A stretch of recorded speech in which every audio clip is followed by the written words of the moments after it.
they've done it again. They did it again. They absolutely did it again.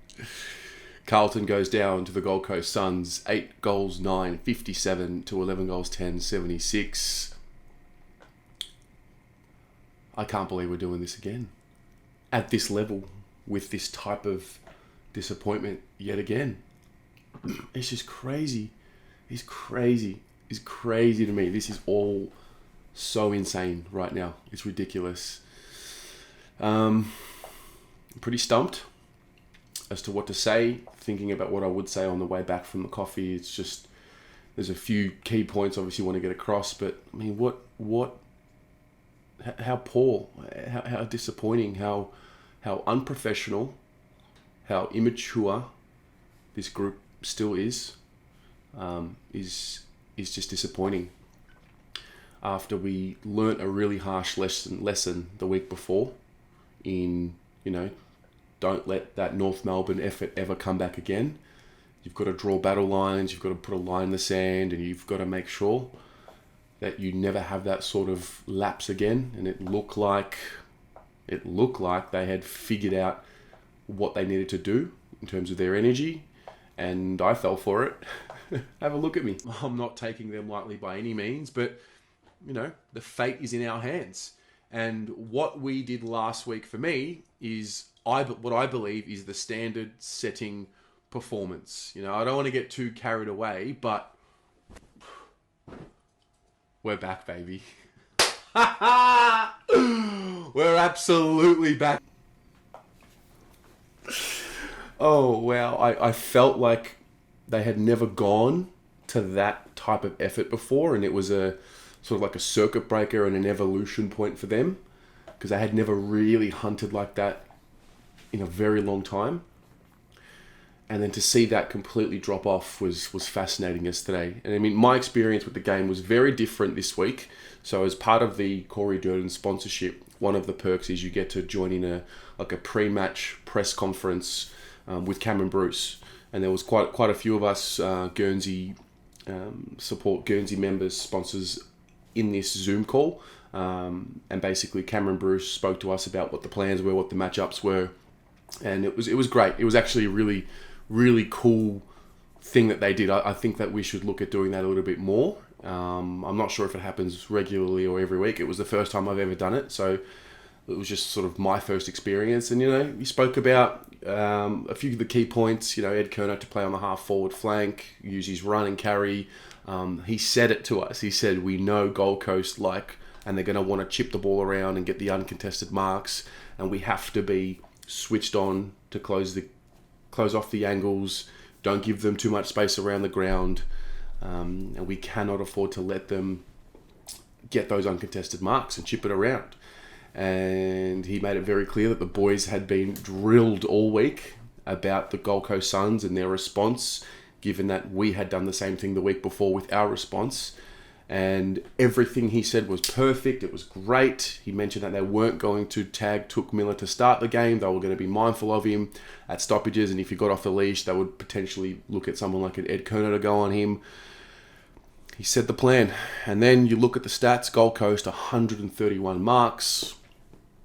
And it just makes me wonder.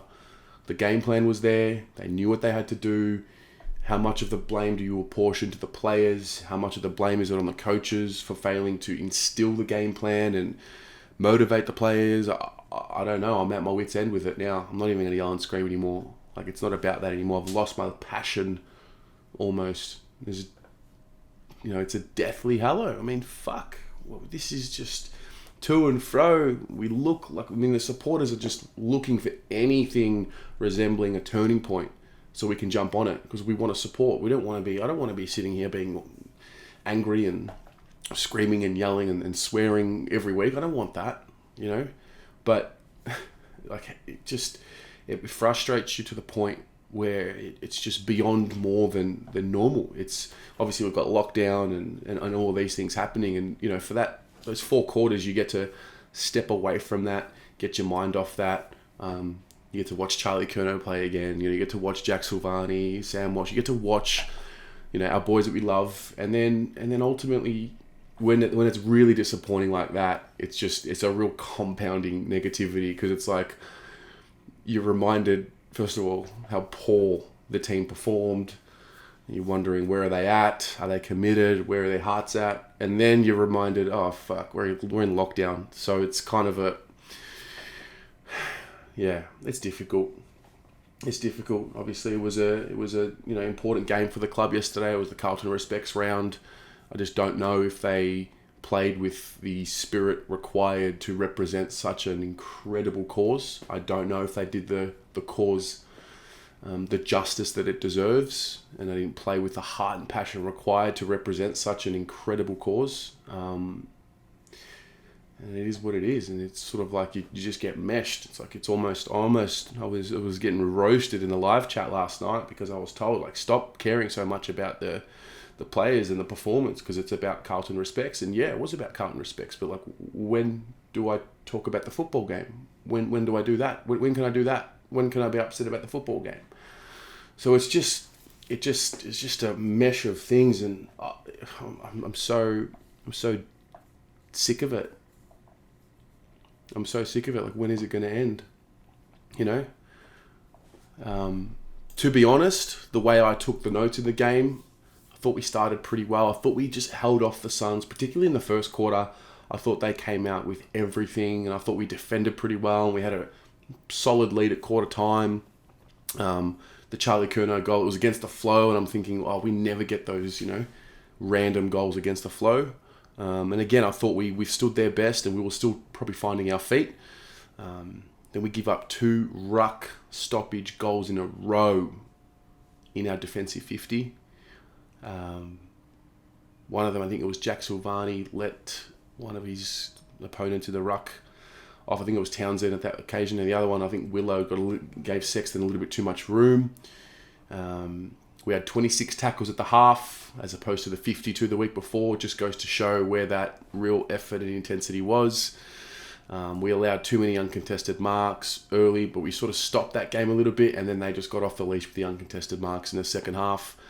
They started streaming forward. You look at the 19 minutes to go in the third quarter. So it was the very start of the quarter. The Suns were streaming forward. It was that 4-on-2, 3-on-2 situation like we were seeing a few weeks ago against North. And that picture in my head, I'm like, that was it. That's when you know. It's like, oh my God. Danger signs were coming. To quote Mars from the jumper punch, the apple crumble. And it was there. And to be honest, I'm watching the games so wrongly, because I thought we were withstanding their heat and that they would crumble, but the reality was that they were just withstanding our best and that we crumbled. And the Suns wanted it more than us. They actually wanted it more than us. It just goes to show your mentality. It just trumps everything. It trumps everything. And, obviously it's difficult. How do you get up with that same mentality as last week every game? Well, you know what that is? That ability to get up mentally and approach games the way we approach St Kilda. You know what that is? That's called high performance. That's what that's called. That's called high performance. It's that ability to go into that zone for that 2 hours every week and find a way to manage your emotions, your extrinsic motivation, your intrinsic motivation, put it all together and come out like we did against St Kilda. That is literally what high performance is.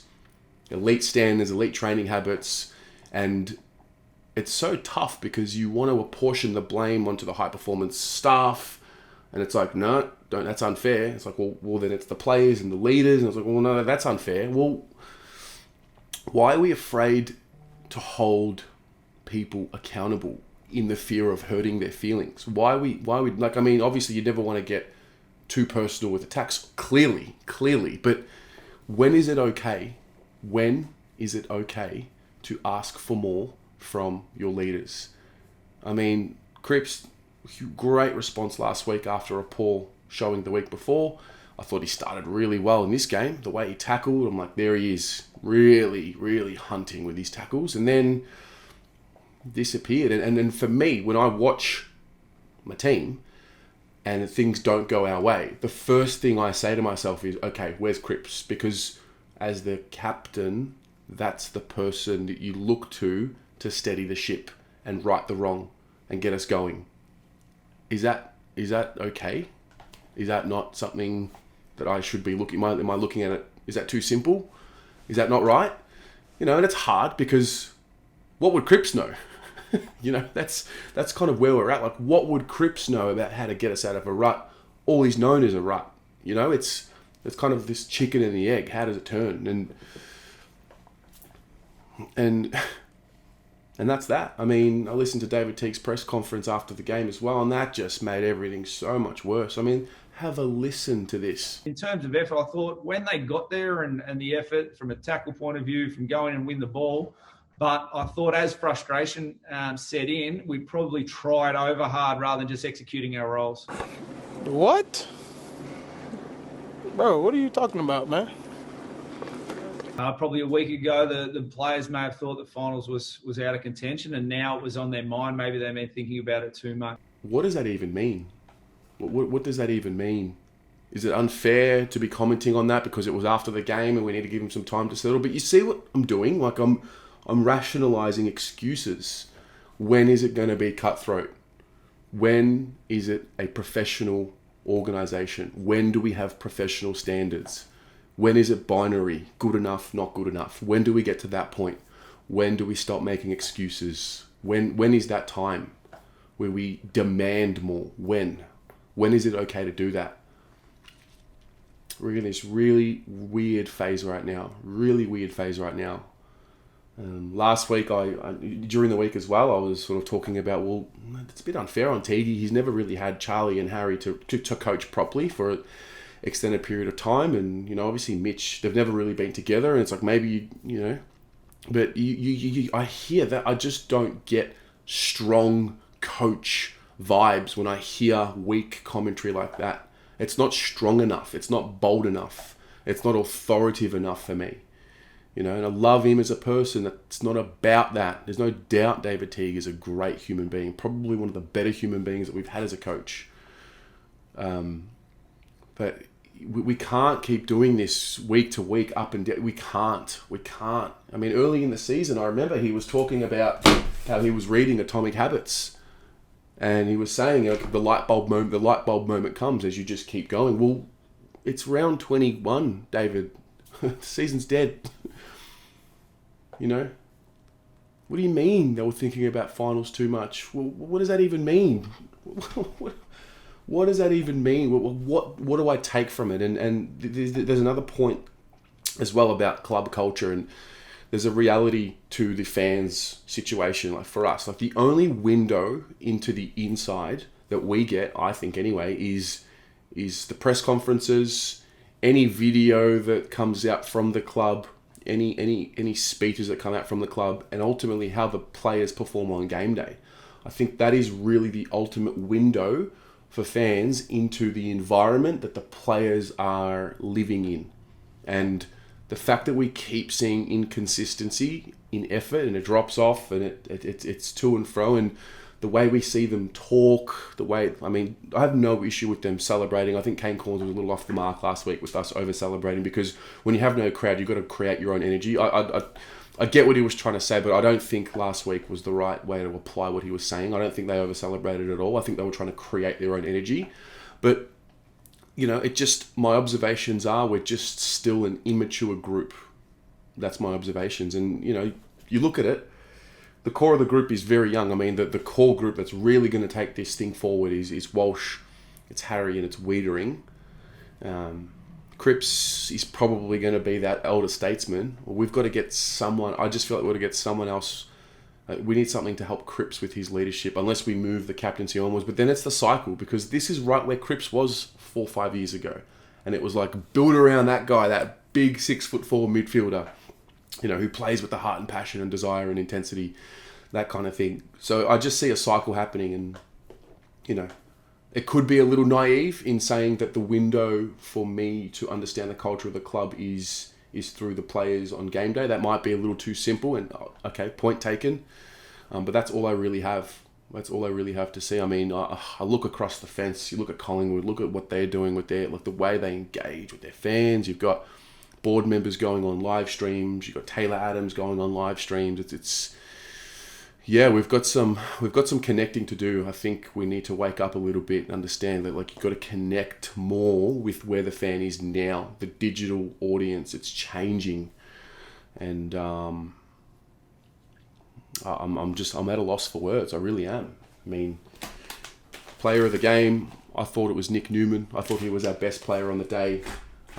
There were a couple that were pretty good. I thought Jacob Wiedering was solid. I thought Liam Jones was really good too, but my gut feeling told me that Nick Newman was our best player on the day. I just thought he just kept going and had those important moments. And yeah, it's this week's just going to be. You just smell it. It's just got turmoil written all over it.